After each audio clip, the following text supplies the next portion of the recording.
I never wanted to make this video because I like to upload quality stuff, you know, where I put a lot of time and effort into it, but I'm literally at the point where I don't know what else to do but make this video. For the last month and a half, I have had a stalker. And this stalker has done everything they can to try to destroy my life and my livelihood, which is my YouTube channel. I've received messages nearly every single hour for the last 35 days from this man. And now we're at the point where this man has placed 4 copyright strikes on my videos to get my channel terminated. Because YouTube's rules, well, if you get 3 strikes, your channel's donezo. But YouTube has done absolutely nothing to help me out in this situation. Now, this stalker is so vicious that I've had to hire a private investigator, a cyber harassment litigation firm, and a copyright attorney. So who is this stalker and why is he doing this to me, trying to ruin my YouTube channel? Now, I mentioned this stalker in one of my most recent videos about the Xbox Underground hackers. And one of the hackers that was arrested for hacking into the US military and all of that, his name is Sinet. And Sinet has been the absolute scum of the earth for the last fucking month and a half. I genuinely fear for my life at this point. I've had to move out of where I live. I've had to change fucking all of my shit because this guy is just seeping into every personal aspect of my life to try to fuck it up. So just keep this in mind. Sinet is a hacker that pled guilty to hacking into the United States government, and now he is stalking me. So this guy's got the skills to really fuck up my life. So why is Sinet doing this, you might ask? So when I was making this video, I saw that Sinet had done an interview about all of his crimes publicly on the Darknet Diaries podcast. Great podcast, nothing bad to say about it. So because he had done that public interview, I messaged Sinet thinking that he'd be open to do an interview with me. And I sent him a really nice thing stating, hey, I'm just looking to pick your brain about some stuff. But Sinet tells me he doesn't want to do the interview. He wants nothing to do with me, which is fine. I totally get it. He says he's turned down people who have made docuseries on Netflix. Okay, whatever. But then Sinet starts telling me that I should move on from this story, that I probably shouldn't even make this video, because everyone wants to forget about it. So I tell Sinet, hey man, I understand where you're coming from, and that's it. At the end of the day, I don't say anything beyond that. So Sinet never responds back to my message, and I get working on the video. The story of the Xbox Underground, his story, has been told thousands of times, so I'm gonna tell it in my own way. So 2 months later, I published my video on July 25th, 2023. And the video's a 1 out of 10. It's doing really well. I'm really proud of it. But then, 2 days later, after not talking to Sinet for maybe about 2 months, I start to receive all of these threats from Sinet on Twitter. And he says, yo, that video got me feeling some way about you right now as a person. You proved all you care about is views. That's why you never got the time of day. So I ignore the message. Whatever, he's upset with it. The story's been told 1,000 times. So on July 28th is when the harassment starts, this sophisticated stalking campaign. He's calling me a piece of scum, telling me I shouldn't be a YouTuber, and he's sending me tweets every single hour, all through the night, telling me, Vince, I believe that was nice when I said I wanted to leave it all behind. To claim to understand that and still make a video is low. All because I told him in that original message I sent him that I understand why he's declining. I never said I understand and I'm not going to do the video, but that's what he thinks. So he continues on about a piece of shit, story chaser, leave me alone, and then he sends me a private message. Now this is interesting. Sinet tells me, the scene is made of where, and I'll be posting my personal email in the video. Now, the scene is the hacking scene. So pretty much it's a soft-handed threat that I should be shooting bricks because they are going to come after me. So mind you, I'm not responding back to any of this. And then he starts posting on my Twitter account, what Vince Vintage is no different than a creeper who fondled the female when she says no. Sinet is not very good at typing. So now he's calling me like a sex pest at this point because I made a video that he didn't want made. Then he tells me to eat shit. And then at 6:20 a.m., Sinet's posting all night long. Think about it, all night long he's just thinking about this. He says, Vince Vintage, don't worry. Wait for my YouTube comment. Basically making an underhanded threat that something would happen through YouTube, but I don't know what it is. Now, at 6:32 a.m., he sends me a private message. The whole scene is laughing at you, basically talking about the hacking scene. Another soft-handed threat that the hacking scene would destroy my life. And all of this, I just ignore. And these are just the real highlights of all of the tweets. So, the next day, July 29th, after I see Sinet tweeted me all fucking morning, I block him. at 10:30 on July 29, 2003 on everything. Twitter, Instagram, Facebook, Snapchat, whatever. And then 93 minutes after blocking him, I get a DMCA claim on the video that he was trying to get me to take down by an Adam Chester. Now, Adam Chester provided an email, adamchester3@protonmail.com, which, if you don't know, Proton Mail is notoriously used by hackers to hide their identity, which Sinet pleaded guilty to hacking into the US government. The timing of Adam Chester copyright striking my video was very suspicious after Sinet had harassed me over 13 hours non-stop. So I emailed YouTube's copyright team, and then I emailed Adam Chester to find out what these claims were. Because this video that was doing so well is taken down, and I'm extremely upset at this point. So at 4:17 a.m., the same time that Sinet was consistently harassing me, Adam Chester responded to my email asking what these copyright infringements were. And he said, "I'll have to check on that, but I'm traveling." Though I remember it was for multiple copyright infringements. As far as I remember, there were multiple other videos on your channel which violate my copyrights. But for now, I have not filed those strikes, since 3 strikes in 90 days leads to your channel getting banned. Just be careful in future videos.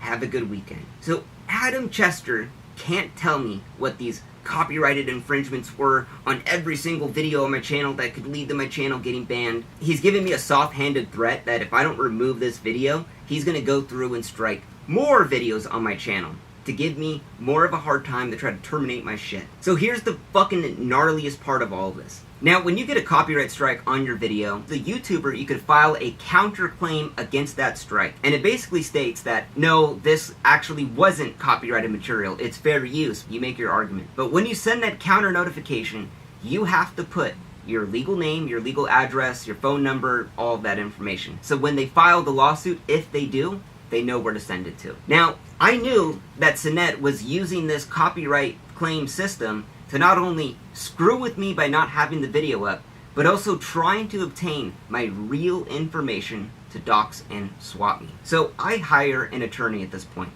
to legally represent me on the counterclaim, because I knew Sinet was trying to do this to fuck with me. So I'm like, I got an attorney, everything's gonna be all good, this guy won't know my name. So I put the attorney's name, all of their info on the counterclaim, we fill out the form, we send it out to YouTube.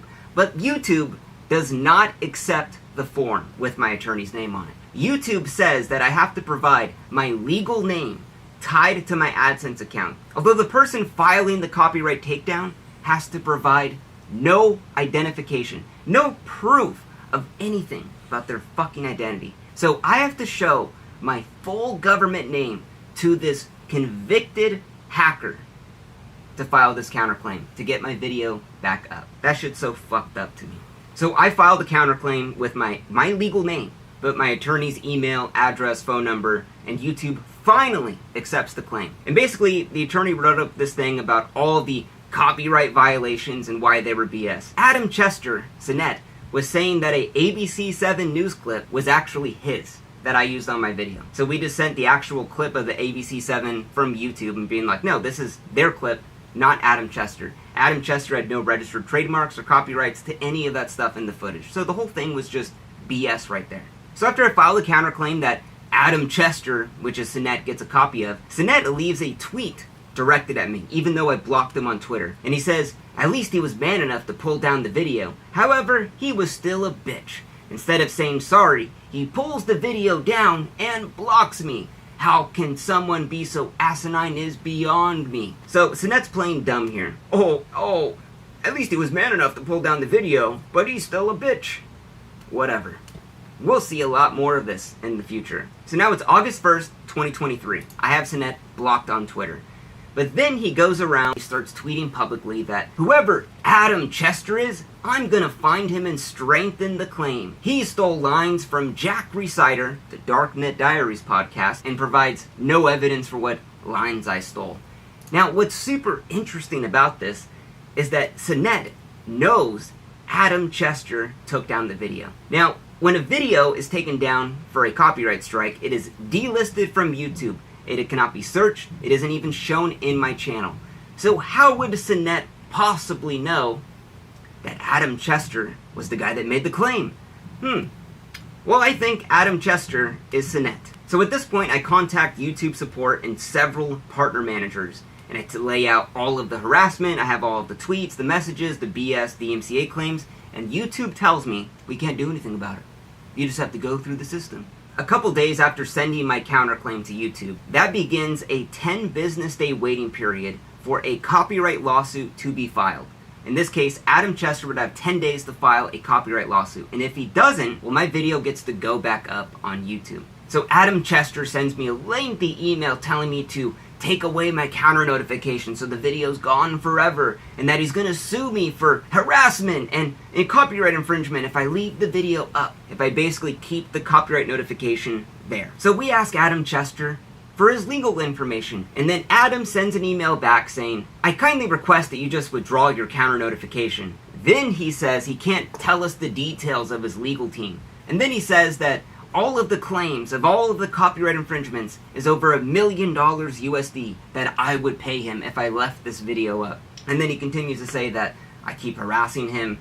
And then he ends the email saying that if I don't want to take down the video, don't even respond back to me because I'm not talking to you anymore. So we just don't respond back to Adam Chester, knowing that I know deep down that this is just Sinette trying to fuck with me. The next day, on August 10th, I don't want to live my life in fear anymore. I'm like, you know what? I'm not going to block this guy like a little bitch. I'm just going to unblock him and just be free.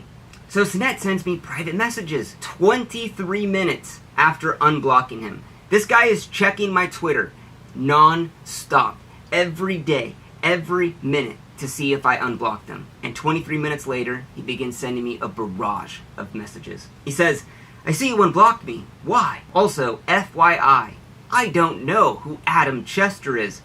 How would you know? No one can see the video.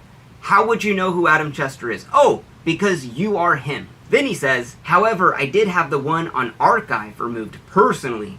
I don't lie, and I say things for what they are. Now, this didn't make sense for a long time, until yesterday. Now, when the video was taken down from YouTube, one of my amazing subscribers took my video and they re-uploaded it on the archive.org for others to watch, because you couldn't watch the original on YouTube. So that video, I checked it recently, and it was gone for a DMCA copyright strike claim. And Sinette in this message is telling me that he removed it. So he removed the archive.org one, but he had nothing to do with my YouTube channel one.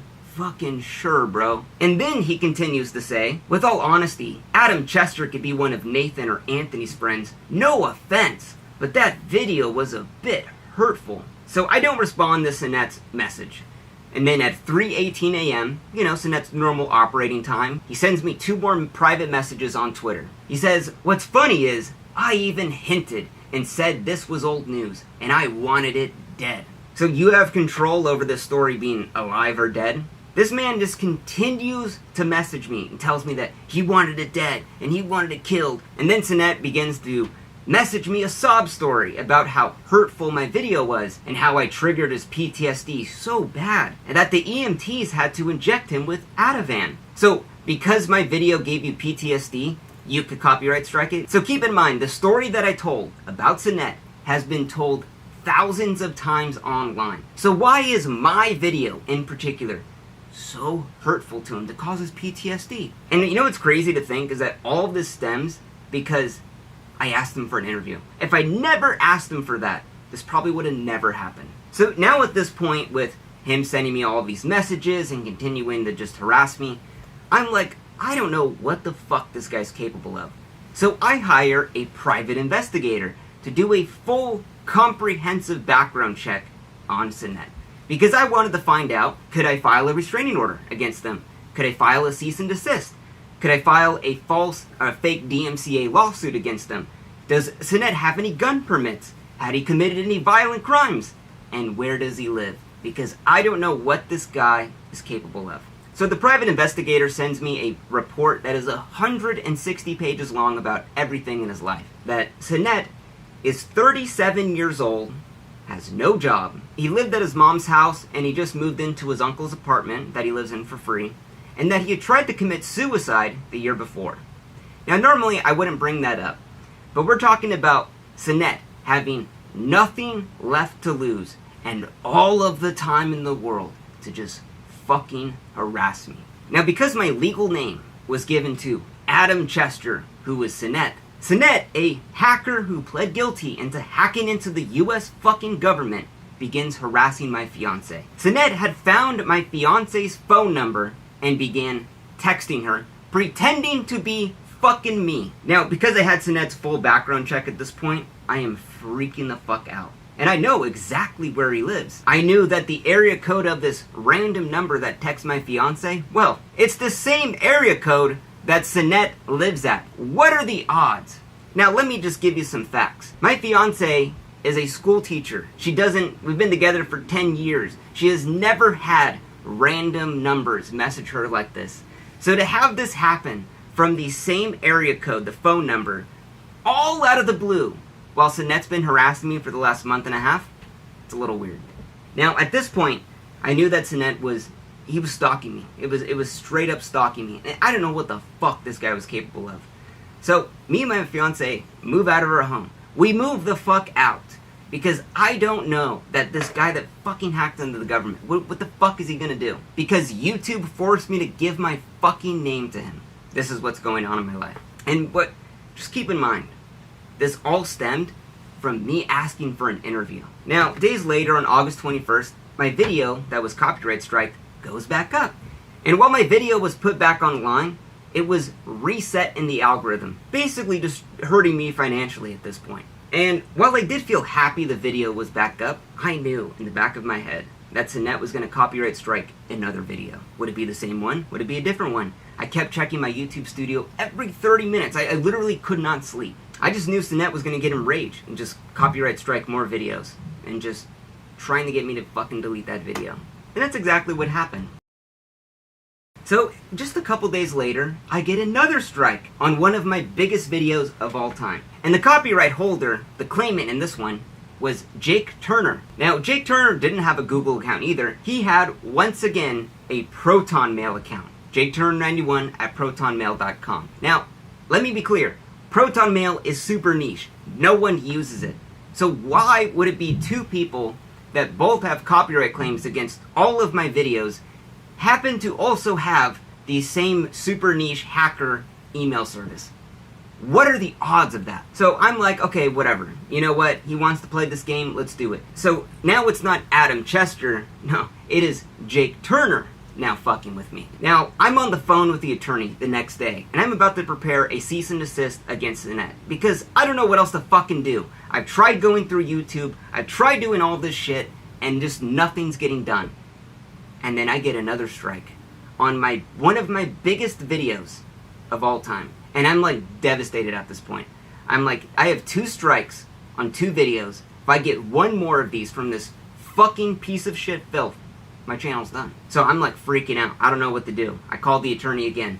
And then I get a 3rd strike on my channel. Everything that I've built over the past 3 years is about to be gone in 90 days now. All because a 37-year-old piece of shit, low-life loser who has nothing better to fucking do just wants it down and doesn't have to prove anything about it. I was so fucking mad when I got that 3rd strike that I fucking threw my phone at the fucking wall. I was so fucking mad. I've been dealing with this for over a month and a half. You know, YouTube's consistently told me just file the counterclaim, wait 10 days. But the problem is when my next video goes up, it's gonna be copyright struck like that, and the video's gone. And then I gotta wait 10 days, and then it restarts in the algorithm, and then now it's fucking with my money. Like, Sinet, if you want to continue doing this, oh boy, you do not fucking know what is coming after you. I've already filed a fucking FBI report against your ass. I've already hired a private investigator to find out where you fucking live. I've already hired a cyber litigation stalking fucking firm to protect myself against your creepy ass. And a copyright attorney, unless you want to pull any shiesty shit like that. Do not fuck with me. I will fuck with you so much harder than you ever could fucking dream. You thought the bar of soap in the prison was bad? Oh, fuck! You don't know what the fuck's coming for your ass. And I told you to stop multiple times, and you continue to do this. And I tried handling this privately. But just like a big fucking cockroach, sometimes you gotta pull back the curtain and shine the light on it to get it to scatter up with the wall. Now, what's the craziest thing about this is, like, I am so thankful to be in a position where I could afford to get help like this. You know, to pay for a private investigator, pay for the attorneys. I literally couldn't imagine if I wasn't in that situation what to do. You know, the thing I love to do the most is, like, I've had a lot of jobs in my life, I've done a lot of things, and YouTube videos are like, it's like the greatest thing ever, you know? Absolutely love it. I love making the videos, I love putting in all the work, the writing, the animating. I love it. I would never ever change it. And what's upsetting to me is that this situation has taken away my resources and time from making more YouTube videos that I love. It's the one thing I truly love to do. And I can't do that right now because my entire world is consumed by this. If I was to re-upload another video, Sinet would do this again.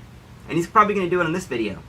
So get this video, download it, and re-upload it when he does it. Re-upload it, because he's going to do this. YouTube, I don't know what to do. You've absolutely done nothing to help me out, and it makes it really hard for me to spend hundreds of hours making a video only to have some loser fuck in his basement with no job, living in his mom's house at 37, just take it down. And it's really demotivating at this point. And I'm at the point where I'm prepared to spend more money to take this guy to court, to get injunctions, to get harassment, you know, restraining orders. I don't care. So, end of the day, I just want to make more videos, and the stalking thing has just absolutely consumed my life. So, as of right now, I'm going to be honest, I'm running out of solutions. So just make sure to download this video and re-upload it, because Sinet's going to probably take it down again.